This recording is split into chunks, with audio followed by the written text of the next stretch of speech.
يلا يا صبايا بقى نعمل النهاردة احلى جاتو شاتو مع بعض.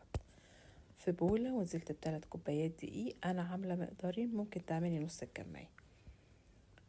ونزلت عليهم بكيس بيكنج باودر، ونزلت عليهم كمان برشة ملح، وقلبت الكلام ده كويس جدا.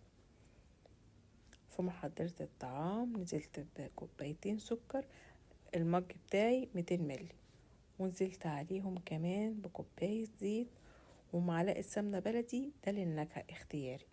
ونزلت عليهم بكوبايتين لبن و2 باكت كريم كراميل، وضربت الكلام ده كويس جدا. ده القوام بتاعي. لو القوام بتاعك هيطلع خفيف شوية ممكن تزيدي من 3 ل4 معالق زيت. خدت منهم مج ونص وسبتهم في التلاجة يسقعوا ويتقلوا.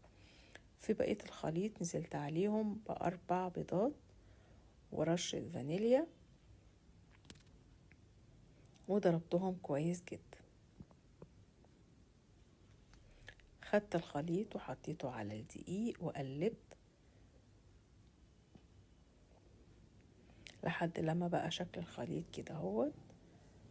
في صينية بايركس مدهونة زبدة، ونزلت بالخليط ودخلتها على فرن ساخن 180، قعدت 25 دقيقة. ده شكلها لما خرجت. عملتها بالتوست بيكس وزدتها بكوباية لبن عشان تبقى طرية، وحطيت عليها الخليط اللي دخلته التلاجة. وبالكراميل صوص عملت خطوط، وابتديت أزين فيها.